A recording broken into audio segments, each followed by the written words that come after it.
Welcome to the Women in Fishing Podcast. I'm Chris Woodward. The Women in Fishing Podcast is sponsored by AkzoNobel Yacht Coatings, makers of Interlux and all grip products for boats.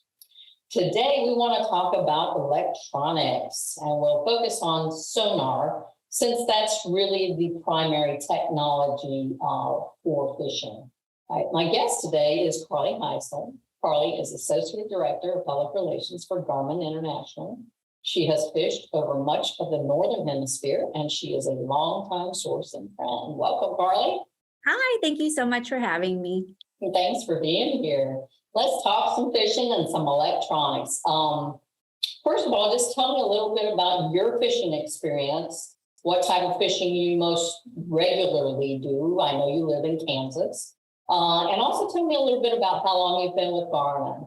Sure. I've been at Garmin, 13 years now. Time flies when you are having fun. And I grew up fishing with my dad and grandfather in Minnesota. So when I moved to Kansas City, the fishing here is kind of similar. We've got crappie and bass and walleye and that sorts of things, which keeps us busy here in the Midwest. But thankfully, Garmin has offices and fishing opportunities all over the world. So I've gotten to fish a lot of the country and even in South America with our customers and partners, and seen a lot offshore, even though we're landlocked here in Kansas. So I've dabbled in a number of things, but here in Kansas City, we do the best we can with our little chaparral and make the most of it with our lakes here. Great. So you lake fish mostly, and well, obviously you have Garmin electronics on your boat. What are some of the products that you put on board? It's got to be LiveScope. Everyone is talking LiveScope, and I'm sure we'll get into that as the conversation continues. But LiveScope is such a game changer for recreational fishing, especially freshwater fishing. And it's so fun to see even the little kids on the boat. They'll look at it, and you've probably heard people say video game fishing, but it is really interesting that someone in our profession, of course, we know what we're looking at, but when you can get somebody that's inexperienced or a kid up there to look at it and make sense of what they're seeing, it's pretty cool. So we have quite a bit of fun with LiveScope. Yeah, that I can just imagine. What are some of the questions that you get when you're on the show floor about sonar? Are they really focusing a lot on the real-time sonar, the LiveScope? Yeah, a lot of people hear that buzzword. I would say a lot more people now know what live sonar is, but certainly a year or so ago, it was just, what is real-time sonar? What do you mean I can see it live? How do I know what I'm looking at? So certainly a lot of those questions. And a lot of people are, buying a boat with electronics already on it, whether it's Garmin or not. And they'll come into our booth and say, I have XYZ product. I'm interested in upgrading one part of that or the whole system, or it'll be a troubleshooting question of how do I work this product that I've inherited on this new boat I've purchased. So those are probably the most popular questions: is how does this equipment all work together? I'm interested in upgrading one or more pieces of it, and will the system still work together if I do an upgrade? Teach me how to work this stuff.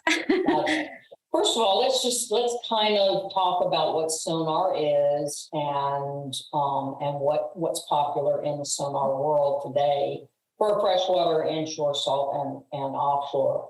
And I mean, sonar obviously is sound waves that move through the water, and they reflect off of structure and fish and various hard substrate. Mm-hmm. And they bounce back to the transducer, which we'll also talk about, which receives them and then interprets them on a screen that you see on your boat.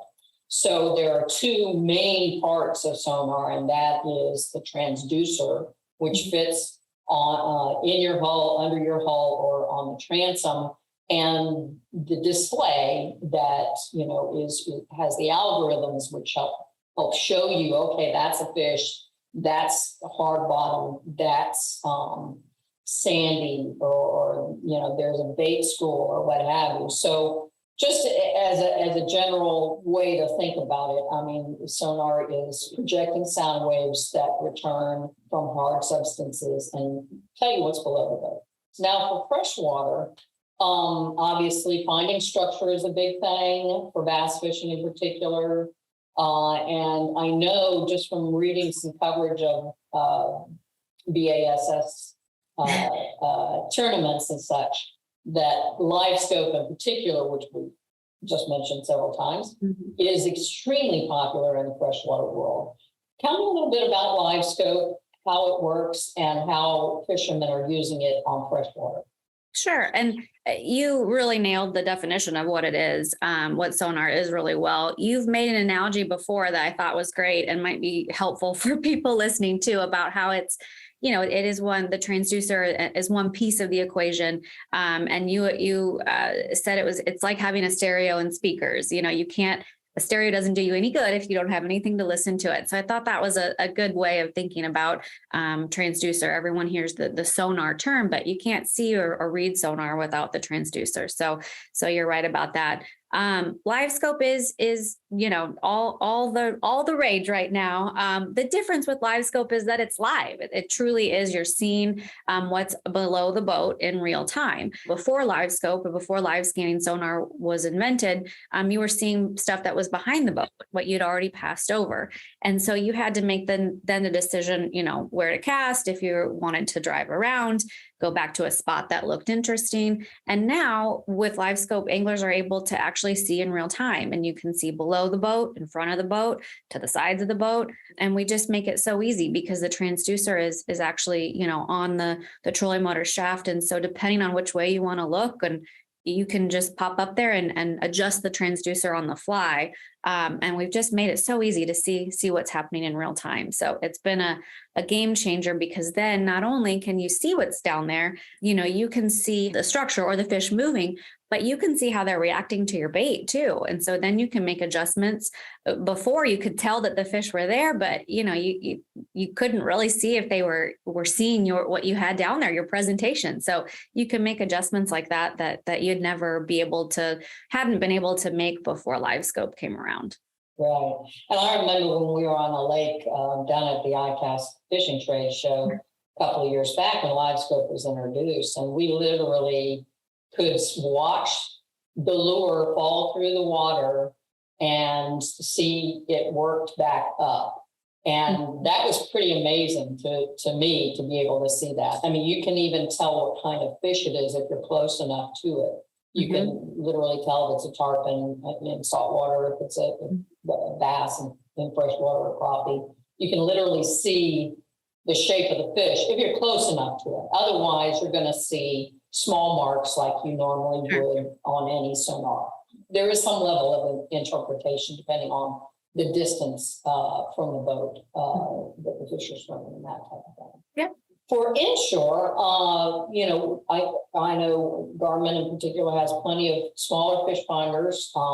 They run the range of pricing from hundreds to thousands. You go from maybe a popular 7-inch unit for a kayak. What can I get started with? If I have a kayak and I really don't know how much I'm going to use sonar, and I know I'm going to be in fairly shallow water, what's a unit that maybe I could get started with? What's a good starter unit? Yeah, we've got a number of things. And so I guess to start with, some terminology too could be the difference between a fish finder, which is what we know today as having sonar capabilities, and a chart plotter. So if you are sort of deciding what your budget is, where you're going to start, what you're going to do, and you want to just kind of dabble in the sonar capabilities, fish finders are what we call units that just have sonar capabilities. They don't have any true mapping built into the unit. And so we have software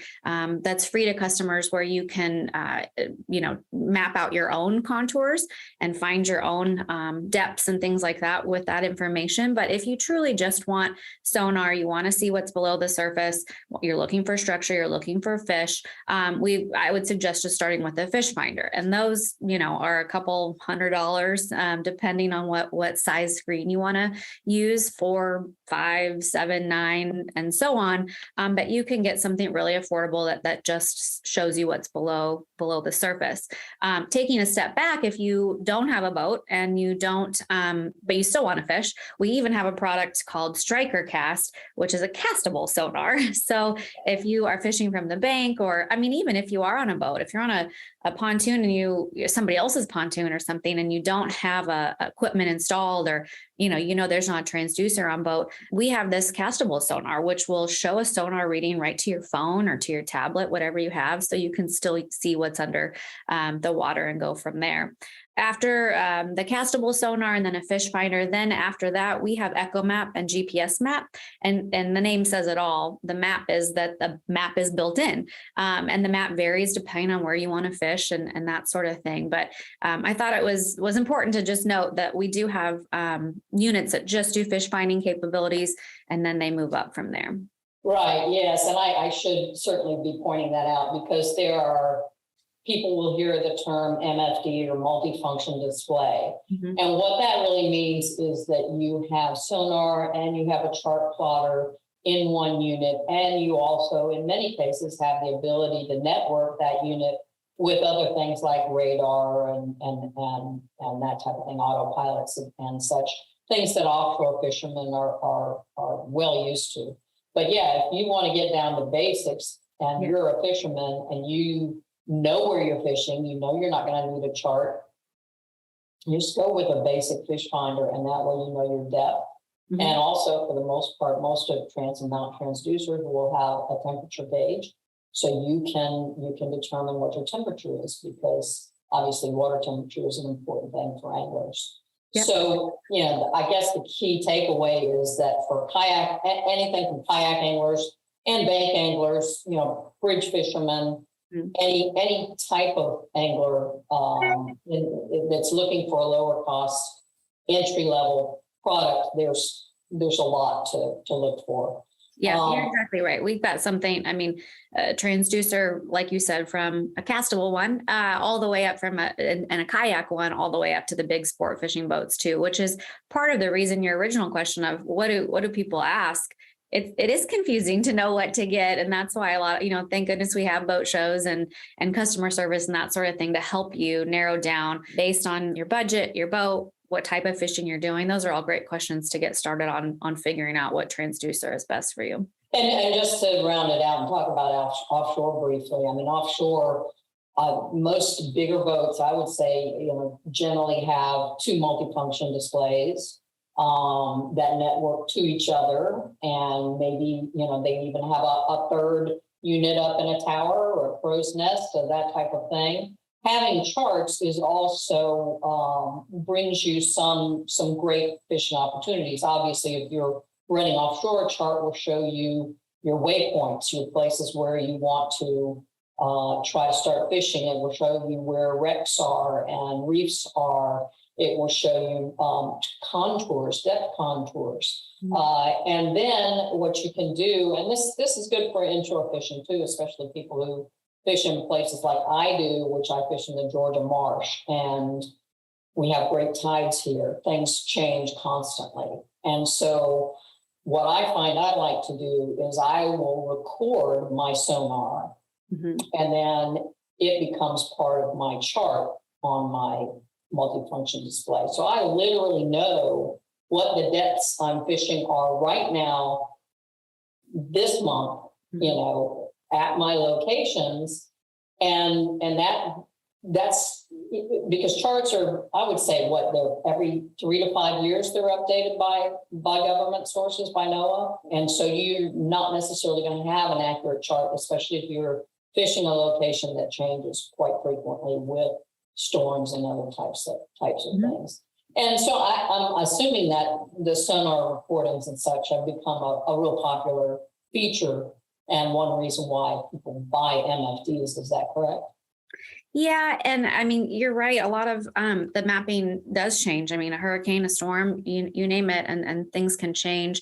We're fortunate to have a lot of great cartography that is probably a lot of topic for another another podcast down the road. But we offer daily updates and things like that people can stay up to date on. But if you don't have that built into your unit or whatever the reason is, the quick draw where you can do your own sonar, that's a huge benefit to anglers, because you not only can you record your own data like you're talking about, but you have access through Active Captain, our mobile app, to go see what other people have recorded and shared with the community, and then you can pull that into your information as well. So if you don't want to share your own, waypoints and things like that you don't have to. But if you do want to share it and you want to go see what's out there and has been shared, we make that available so that the community can grow kind of together, and you can help fill in the gaps and, make it easier for everybody. Yeah, I think that sometimes the robust nature of marine electronics just kind of, people start to go, I can't absorb it all. It's just like learning all the things that your computer and your software can do. There are people that I work with that are experts at Microsoft Excel, for instance, and I barely know how to expand a tab or whatever.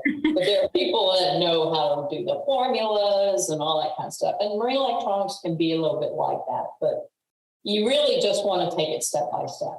And there's nothing wrong with starting at the basics and getting something that works for you right now, because like anything in the computer world, marine electronics updates frequently. There are new advantages, there are new features that happen with software in particular in 6 months, a year's time. So upgrading and updating your electronics, you would do that about as often as you would do your iPhone or your computer, every 3 to 5 years, ideally. I do want to touch back a little bit on transducers too, because a lot of people probably have heard the term chirp transducer. And that's something that kind of emerged a number of years ago that really is helping us see clearer sonar pictures, better target pictures of fish and of structure, so we can be sure of what we're looking at. And chirp is an interesting thing, because it pulses in a spectrum of frequencies. If you were listening to an audio unit in your car and you turned off everything except for the bass, okay, and the bass is thumping, you hear the dong, dong, dong, dong. And that would be like what kind of a traditional sonar signal would be like. But then you turn everything else up and you hear the highs and the lows and the voices and the bass. So, you get to hear all those different frequencies of sound when you listen to audio. And so chirp is doing a similar type thing in terms of, throwing out a lot of frequencies and getting returns that help it narrow down what it is it's looking at. Does that seem like an accurate description of what we're talking about? Yeah, I think that's a great way of explaining it. And the beauty of chirp is that, it has different frequencies that are user selectable, user adjustable based on where you're fishing and what you're looking for. And everybody likes to, your iPhones are all, or whatever phone you have, they're all set up differently based on your preference. And sonar can be the same way. If you like to see a certain color or you like to see a certain frequency, you can adjust it and to how you fish and what your technique is. So, lower frequency is better for deeper water, and you can make that adjustment if that's how you're fishing. It's user selectable and very easy to adjust, so that you're buying this very expensive piece of equipment that you're putting on your boat, like you said, and technology changes. But the beauty is that once you install this, it can change based on how you want to fish and where you are. Right. So just as important as, like you say, picking out a unit for the type of fishing you do and the type of boat you have, you need to pick out a transducer that is right for the type of fishing you do as well. I mean, transducers can come in a small transom mounted bracket, where they're, maybe this big or maybe this big, or an in-hull transducer that shoots through the hull that could be this big, or a through hull that could be this big, or even bigger, depending on the size of your boat. So what should I sit down and ask myself? Okay, make a list. What do I want? What questions do I want to answer in terms of how to figure out what to buy? Yeah, it depends. The first question we ask is what type of boat you have, because it will decide. I mean, are you going to do a through hull or an in hull? That's a totally different mounting style, and gives you a much different variety of transducers to choose from than a transom or something that's on the trolling motor mount. So the first thing we ask is what kind of boat you have, and where you think you want to mount the transducer. Are you trailering your boat? Because if you are, then our through hull doesn't work that as well as something on the transom, because that won't be affected by the rollers on the trailer. So there are, transducer placement is probably the biggest thing, because that is boat dependent. And then of course, budget and all that sort of thing, what you are looking for. Are you doing an all-in-one transducer that can do, that can look to the side, it can look down, it can do live? We have all-in-one options, or we have, bits and pieces that you can choose from if kind of something that's important to you. I only care about side view. I want to find structure. I don't need to see the fish live. I'm just looking for structure. Then you don't need an all-in-one. You just need a side view transducer. So yeah, definitely what kind of boat you have, where you want to put the transducer, and then from there, what type of fishing you're doing and what you want to see below the boat. Yeah, we actually didn't even touch on side scan until you just mentioned it there. That's another type of sonar that is called imaging sonar that uses a very thin beam to draw very clear pictures. And one of the ways I use side scan is to find things. It's like you said, to find structure, because it paints structure really well, to find oyster mounds. Or I've even used it if I'm going to fish for triple tail on a buoy line, or on a marker where there's structure going down into the water, and I'm looking for a fish that is, hiding behind the structure. So I will shoot the side scan off, so I don't have to get really close to it. Mm-hmm. And I've been able to identify fish on buoy lines and things like that. Some people use it offshore, even to look up under floating sargassum to see if there are dolphin fish, or even if there are schools of bait under there that might attract dolphin fish or wahoo or offshore species like that. Yep. So there are lots of uses for that. It's great to have an option to have all in one, for sure. Yep. But yeah, the more serious you get about fishing, the more you want real specific types of gear for that fishing. So, whereas for somebody like me who kayak fishes and I fish out of a bay boat, my needs are a little bit different than somebody who's offshore tournament fishing. So anyway, those are definitely important questions if you are getting started trying to think about what to buy. One of the other things, and you mentioned this a little bit, is often people like me right now have bought a used boat that has equipment on it. And they don't get the information all the time about how it was used, if the software's been updated, what's working, what's not working.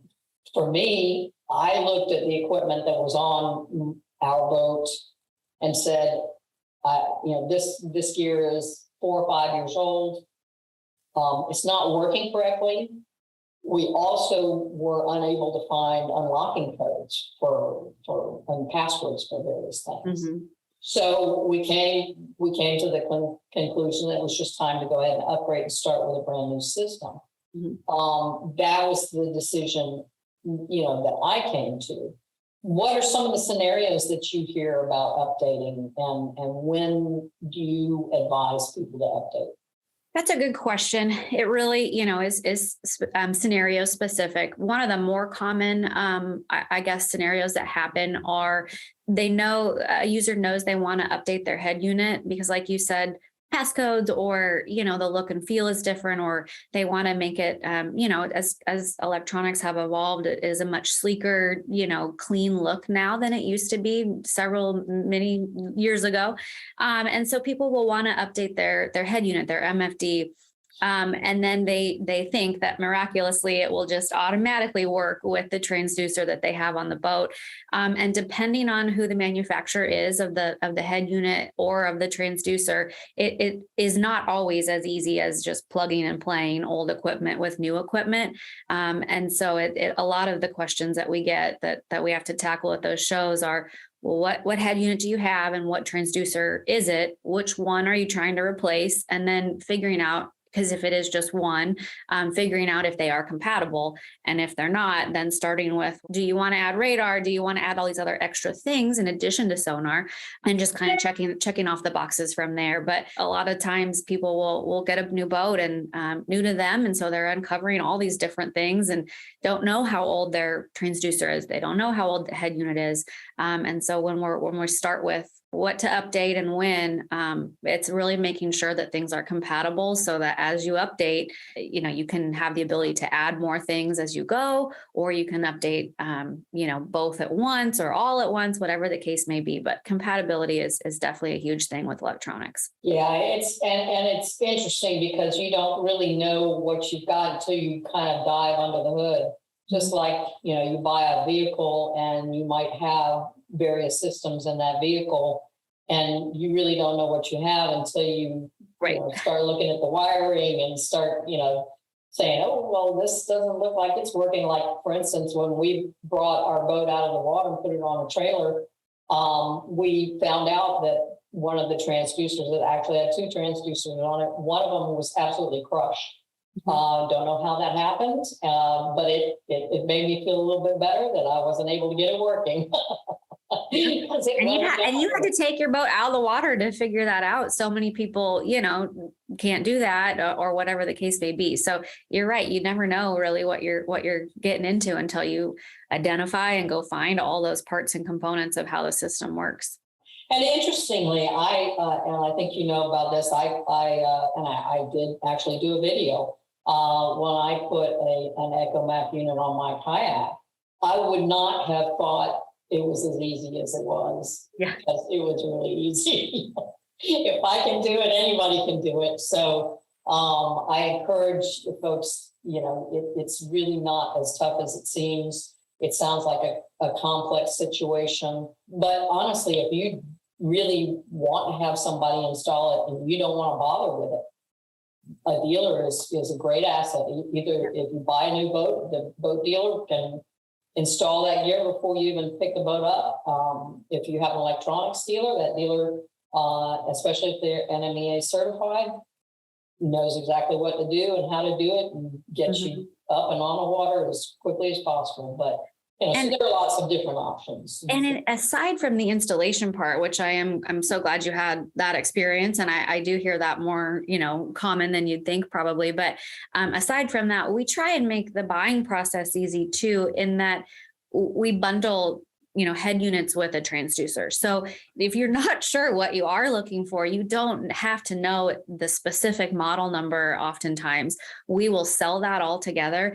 And then you just have to make the decision when you're buying then on what type of sonar you're looking for. We have a transducer selection guide with hundreds of transducer options, but there are a lot of really common transducers that we know customers like and can be a good starting point. And those are bundled with our units to make it easy for you at the time of purchase. You don't have to know exactly what model number you're looking for. You just need to know what you want the transducer to do, what kind of sonar you're most interested in. And then you can even from there make the decision on where you want to mount the transducer. You can buy separate mounting equipment and hardware if you decide. If you buy a one and you think that you're not sure if you want to do a transom mount, you don't need to buy the bolting hardware and stuff right away. You can add that on later once you have the transducer in hand. So Chris is right. There's a lot of great installation options and things that will walk you through that. But aside from that, at step 0, when you're buying it, we try and make that pretty easy too. Yeah. Well, and kayaks these days, most of the newer kayaks come with a pocket already created for a transducer to mount up in there. There are companies that sell covers for transducers on kayaks that help protect them. I think hopefully we've answered a lot of people's questions and answered some of our own questions. And, yeah. Is there anything you think we've missed? Is there anything you'd like to add? No, I think we hopefully covered it all. I guess my only question that's left is, when are we going fishing? Come on down. Yeah, let's go. I think tomorrow fishing is on the card for me. And hopefully for redfish and trout, and we'll see what happens with that. And hopefully I'll get a chance to fish with you again, maybe offshore, catch you another sailfish, and have a good time. So that's awesome. All right. Well, thanks so much for joining me, Carly. Appreciate it. Thanks so much for having me, and happy fishing, everybody. Good tight lines. Yeah, absolutely. Thanks.